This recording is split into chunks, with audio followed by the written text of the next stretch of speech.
l-20 sena tal-Ikirix minn April fuq 1.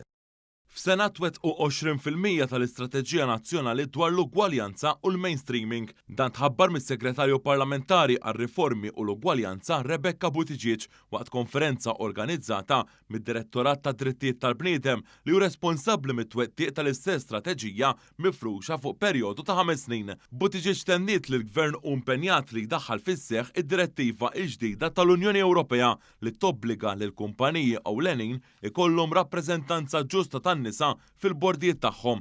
Qalet li tinset tkun pass ieħor importanti favur l-ugwaljanza.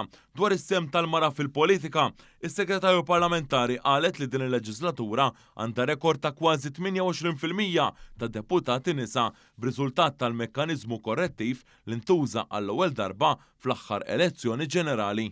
Għaldaqstant din il-konferenza elenkajna l-ħidma li saret matul din is-sena fejn diversi inizjattivi fosthom il-ħatra ta' kumitat interministerjali li għall-ewwel darba dan il-pajjiż għandu focal point f'kull ministeru li qed jiffoka l-ħidma tiegħu sabiex tavvanza il-mara f'dak il-ministeru partikolari. Għaldaqstant ħarisna l-qudiem sabiex niġu implementati numru ta' policies ġodda u nassiguraw illi l-ugwaljanza tibqa' il-focus tagħna fil-politika tagħna.